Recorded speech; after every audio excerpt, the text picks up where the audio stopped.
আচ্ছা দেখো ছাত্ররা, তোমরা 2024 সালে যারা উচ্চ মাধ্যমিক দিচ্ছ, তো দর্শন এমন একটা সাবজেক্ট, এটা একদিন দুদিনে বোঝার বিষয় নয়। তবু তোমাদেরকে বোঝানোর জন্য আমি জাস্ট ফাইনাল যে সাজেশন সেটা তোমাদের সামনে তুলে ধরছি। তো এই ফাইনাল সাজেশনটা তোমরা দেখো, এখান থেকে তোমরা টোটালি সবগুলোই কমন পাবে। আর এখান থেকে শুধু যে ন্যায় দর্শন যেটা আছে সেখান থেকে একটা আমি উদাহরণ দিয়ে জাস্ট আজকের জন্য আমি বোঝাচ্ছি। কিন্তু এই ভিডিও বা এই ন্যায় দর্শন যাই কিছু বলো না কেন, এগুলো কিন্তু শর্ট টাইমের ভিডিও নয়। জাস্ট তোমাদের পরীক্ষার জন্য আমি একটা শর্ট ভিডিও বানাচ্ছি যাতে তোমাদের উপকারে লাগে। আর আসল ভিডিওগুলো তোমরা এর পরে পাবে, মানে তোমাদের ক্লাসে তো আর এগুলো পাবে না, তোমাদের পরের যে ক্লাসগুলো থাকে। তো তোমাদের যাতে সাধারণ উপকার হয় তার জন্য খুব কম সময়ের মধ্যে একটা জাস্ট সংক্ষিপ্ত ভিডিওটা পুরোটা দেখবে, নাহলে বুঝতে পারবে না। ভিডিওর প্রথম দিকে তোমাদের ইম্পর্টেন্ট যে আছে 8 নম্বরে যেগুলো আসবে সেগুলো বলে দেওয়া আছে, মিডিলে যে 8 নম্বর আছে সেগুলো বলে দেওয়া আছে, আর ভিডিও শেষের দিকে তোমাদের যে 8 নম্বর আছে আর কি, টিকা বলো বা অন্যায় ব্যতিরেকি পদ্ধতি যেগুলো বলো না কেন, সেগুলো সব ডিটেলস একটু বলা আছে। তবে হ্যাঁ, গভীর আলোচনা করা সম্ভব নয়। গভীর আলোচনা করতে গেলে ভিডিওটা অনেক বড় হবে। তো তোমরা এই ভিডিওটা দেখো, তাহলে কালকে অনেক কিছু এর মধ্যে থেকে তোমরা কমন পাচ্ছ।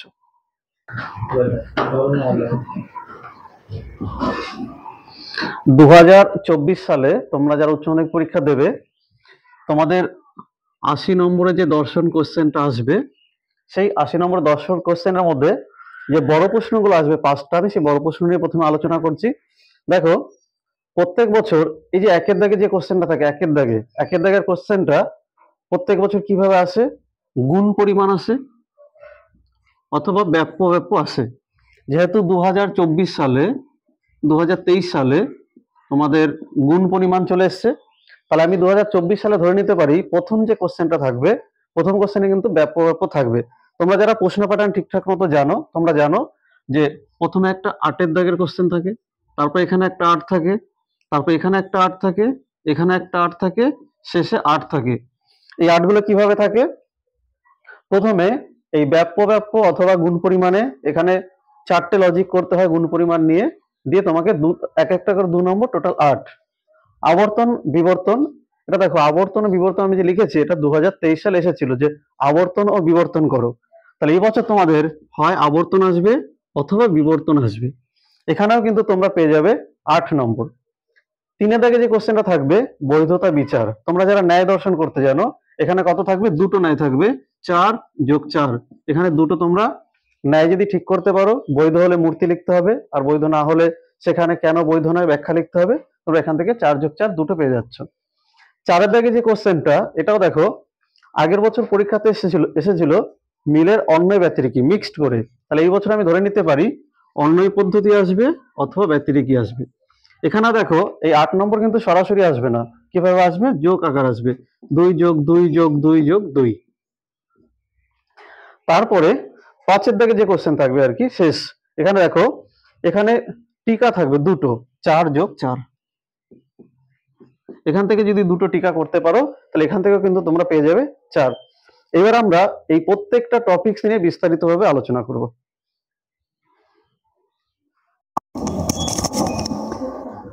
তাহলে আমরা ফাইনালি কি বুঝলাম?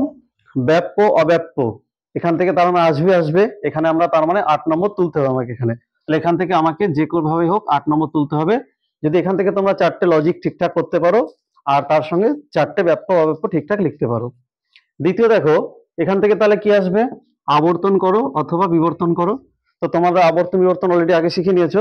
এখান থেকেও কিন্তু তোমাদের 4টে, মানে টোটাল 8 নম্বর এখান থেকে পাচ্ছ। বৈধতা বিচার, এটা যারা যারা বৈধতা বিচার পারবে না তাদের জন্য টিকা করতে হবে 2টো। আচ্ছা, এখান থেকে কি টিকা আসবে সেটা আমি আগের ভিডিওতে দিয়ে দিয়েছি, বা একটু পর আমি এগুলো আলোচনা করছি। তাহলে এখান থেকেও কিন্তু 4 + 4 হয় টিকা, না হলে 2টো ন্যায় করতে হবে। এখান থেকে দেখো অন্যয় পদ্ধতি আর ব্যতিরেকি পদ্ধতি, এই দুটো আমি হালকা করে এখানে একটু আলোচনা করে দিচ্ছি যাতে তোমরা এগুলো পারো।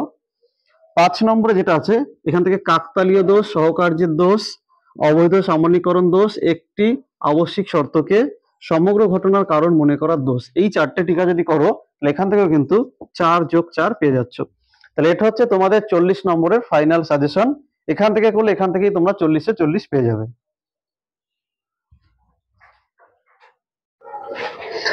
দেখো তোমরা যে ন্যায় দর্শন যেখান থেকে করবে, সেখানে দেখো আমি আগে বলেছি 4 নম্বরে 2টো আসবে, তাহলে সেখান থেকে তোমরা 2টো ন্যায় করতে পারো।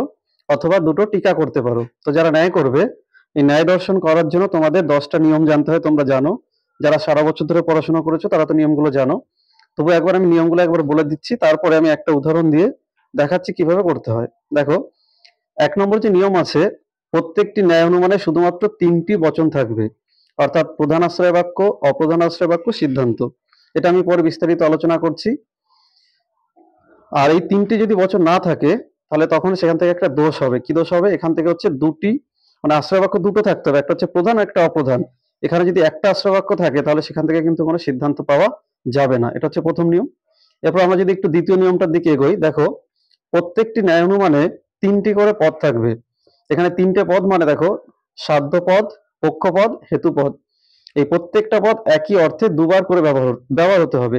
যদি এখানে কোনো একটা পদ একবারের জায়গায় দুটো অর্থে আলাদা আলাদা ব্যবহার হয় আর কি, তাহলে সেটা চারিপদ ঘটিত দোষ হবে।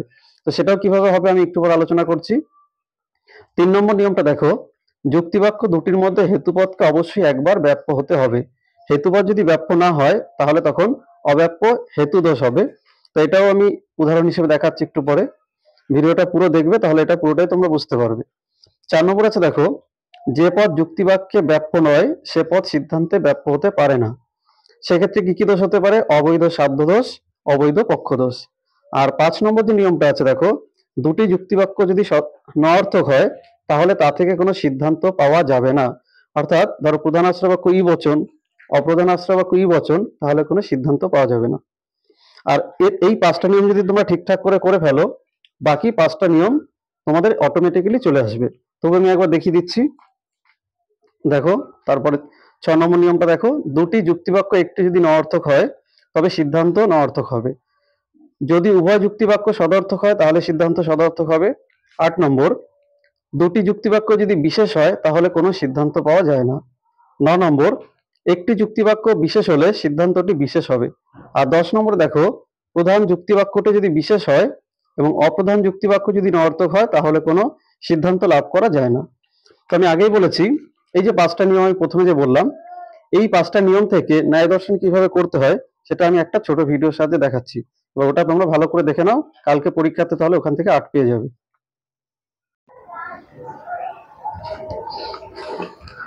তাহলে তোমরা দেখো, আমরা যে 10টা নিয়মের কথা বললাম, যে ন্যায় দর্শনে 10টা নিয়ম করতে হয়, তার মধ্যে 5টা যদি তোমাদের জানা থাকে, তাহলে বাকি 5টা না জানা থাকলেও তোমরা এগুলো পেরে যাবে।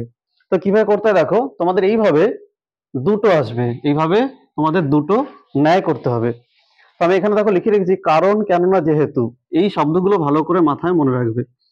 এই কারণ, কেননা, যেহেতু যে লাইনে থাকবে তার আগের লাইনটা সিদ্ধান্ত হবে।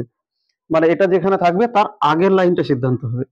আর সুতরাং, কাজে কাজে, সেহেতু, এই কথাগুলো যদি থাকে, এই কথাগুলো যে লাইনে থাকবে সে লাইনটা সিদ্ধান্ত হবে।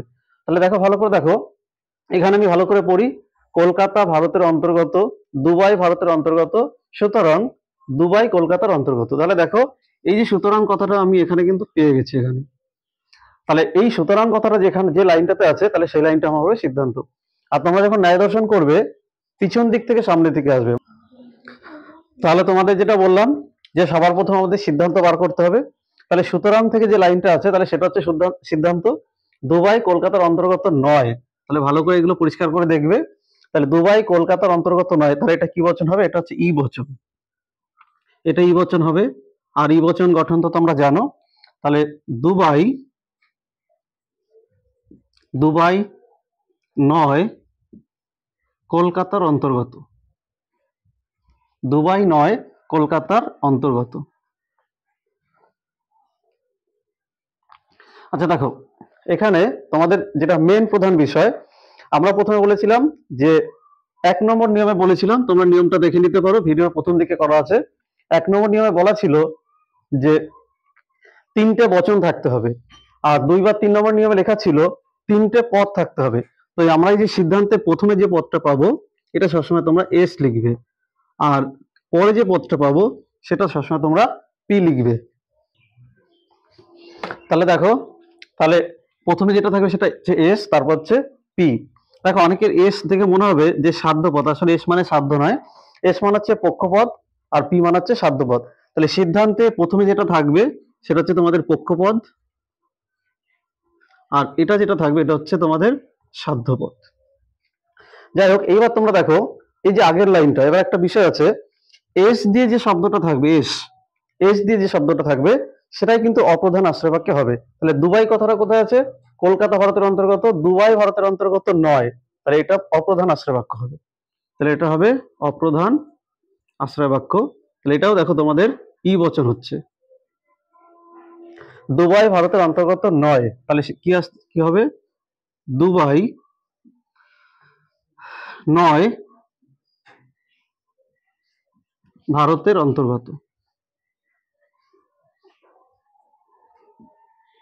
তাহলে আমার এখানে দুবাই এটা হচ্ছে এস, আর এই যে নতুন করে যেটা পেলাম সেটা হচ্ছে এম। এবার বাকি যে লাইনটা থাকবে সেই লাইনটা তোমরা প্রথমে লিখবে। বাকি কোনটা আছে? কলকাতা ভারতের অন্তর্গত, তাহলে এটা হবে প্রধান আশ্রয় বাক্য, এটা এ বচন হবে, কলকাতা ভারতের অন্তর্গত। তাহলে আমি এখানে লিখতে পারি কলকাতা হয় ভারতের অন্তর্গত। তাহলে এখানে আমার কলকাতার অন্তর্গত কলকাতা, এটা হবে আমার পি, আর ভারতের অন্তর্গত এটা হবে এম। তো দেখো প্রথমে তোমাদের এইভাবে তৈরি করা শিখতে হবে, তারপর আমরা দোষগুলো বিচার করব। তো তোমরা দেখো এই যে আমি 3টে লাইন বানালাম, তো তোমরা এইভাবে 3টে লাইন প্রথমে তৈরি করবে।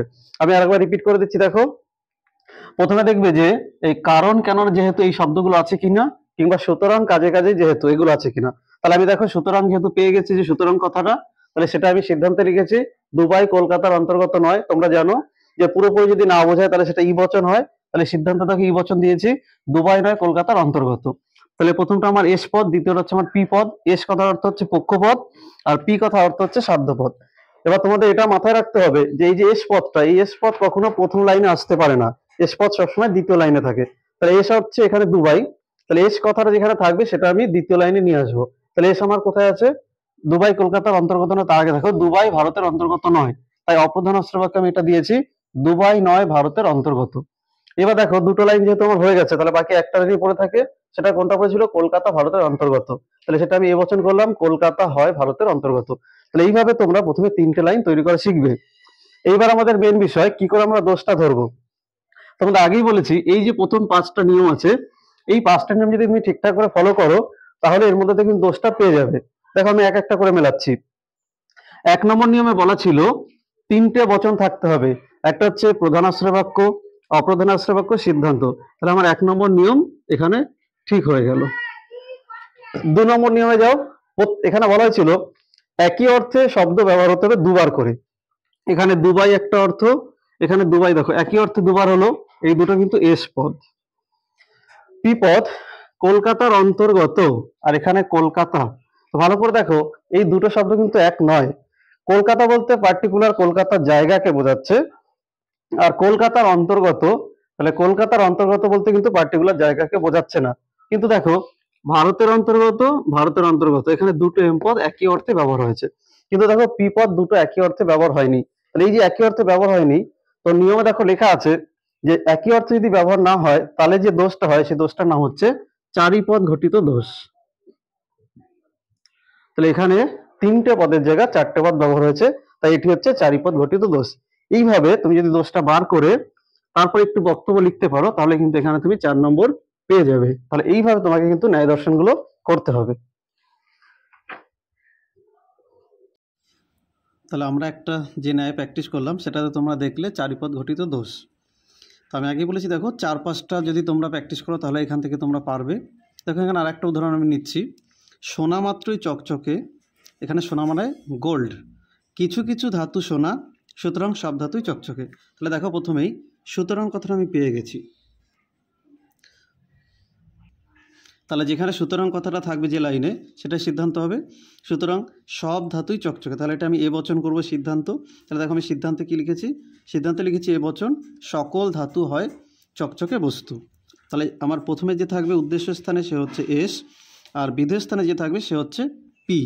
এবার আমি আগেই বলেছি এস দিয়ে যে শব্দটা থাকবে সেটা কিন্তু দ্বিতীয় লাইনে আসবে। তাহলে ধাতু কথাটা কোথায় আছে দেখো, কিছু কিছু ধাতু সোনা, তাহলে এটা আই বচন হবে। দেখো তাহলে আমি অপ্রধান আশ্রয় বাক্যে এটা আই বচন লিখেছি, কোনো কোনো ধাতু হয় সোনা। এবার বাকি যে লাইনটা পড়ে আছে, সোনা মাত্রই চকচকে, তাহলে দেখো এ বচন, সকল সোনা হয় চকচকে বস্তু। এবার আমি নিয়মগুলো এক একটা করে মেলাচ্ছি। দেখো প্রথম নিয়ম হচ্ছে কি, তিনটে বচন থাকতে হবে। তিনটে বচন মানে যে তিনটে দেখো বাক্য আর কি। এখানে দেখো প্রধান আশ্রয় বাক্য, অপ্রধান আশ্রয় বাক্য, সিদ্ধান্ত। তাহলে এখানে আমি তিনটে বচন পেয়ে গেলাম, আর 1 নম্বর নিয়ম হয়ে গেল। 2 নম্বর নিয়মে ছিল যে প্রত্যেকটা পদকে একই অর্থে দুবার করে ব্যবহার করতে হবে। এখানে দেখো এস পদ ধাতু, এস পদ ধাতু একই অর্থে দুবার। পি পদ চকচকে বস্তু, পি পদ চকচকে বস্তু একই অর্থে দুবার। এম পদ দেখো সোনা, এখানে এম পদ সোনা একই অর্থে দুবার ব্যবহার হয়েছে। তাহলে এখানে দেখো আমার দ্বিতীয় নিয়মটা হয়ে গেল।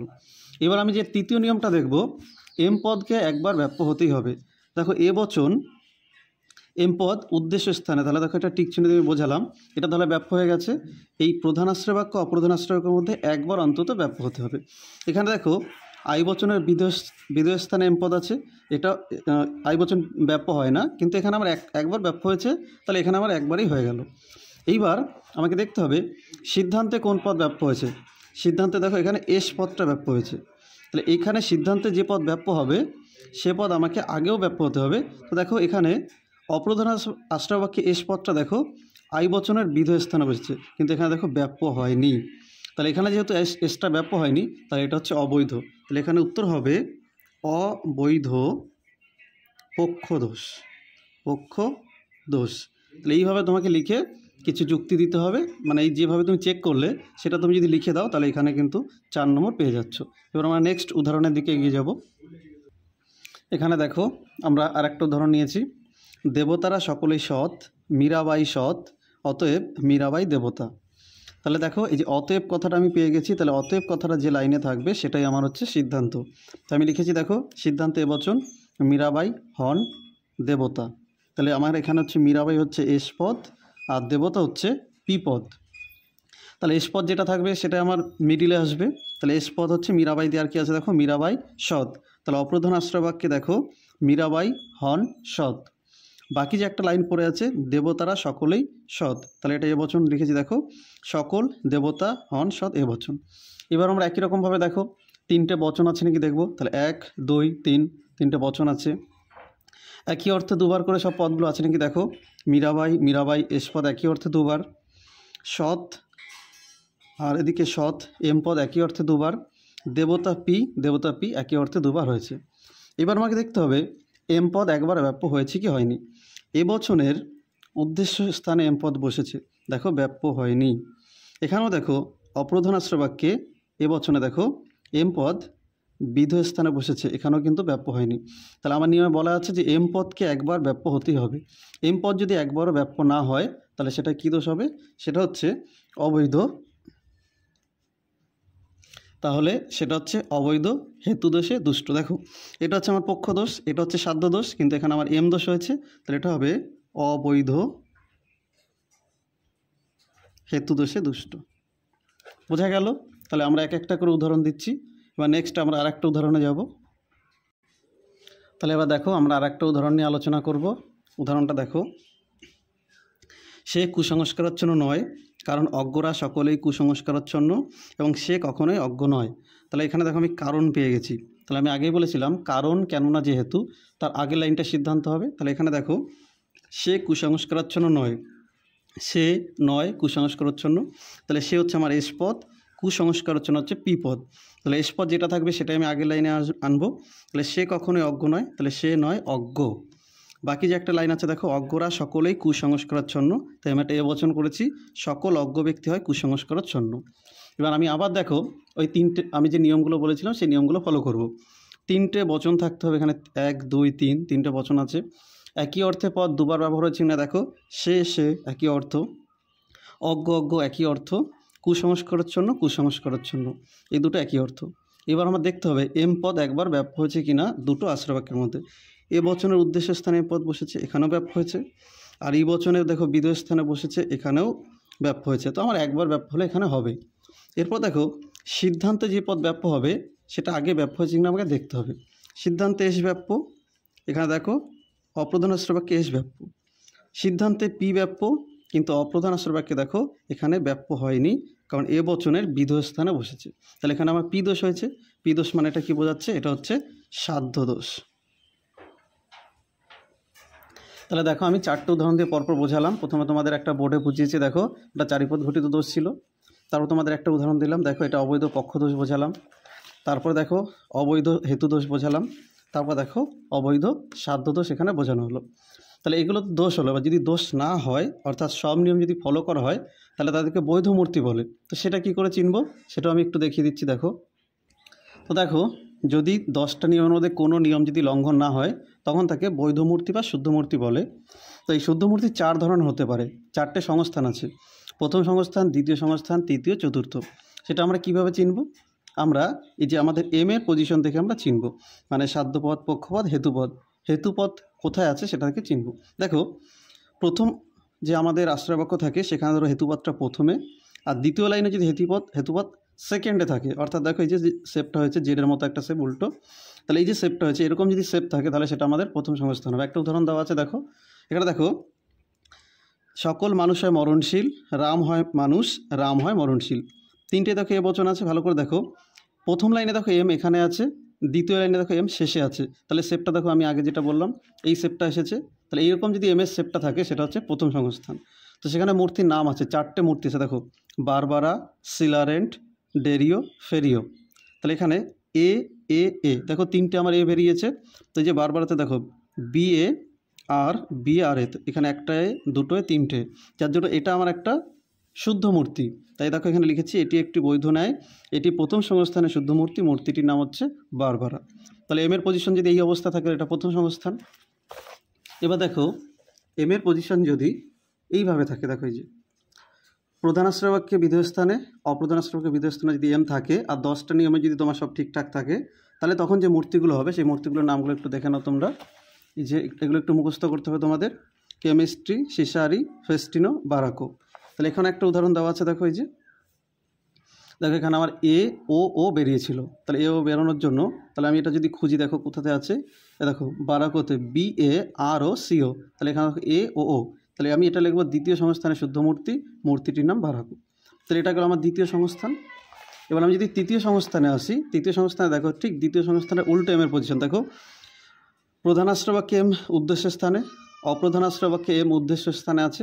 তাহলে এরকমটা যদি থাকে আর 10টা নিয়মে যদি তোমার মিলে যায়, তখন যে মূর্তিটা হবে সেই মূর্তিগুলোর নামগুলো একটু দেখো, ডারাপটি, ডেসামিস, এই ধরনের তোমাদের 6টা এখানে মূর্তি থাকবে। তো দেখো আর চতুর্থ সংস্থানে দেখো প্রথম সংস্থান ঠিক উল্টো আছে, দেখো এখানে পুরো জেডের শেপ আছে। দেখো প্রথম আশ্রয় বাক্যের এম বিধেয় স্থানে আর এখানে এম প্রথম স্থানে, যদি এটা থাকে তাহলে এখানে দেখো 5টা মূর্তি আছে। তাহলে এই মূর্তিগুলোর নাম লিখলেই হবে।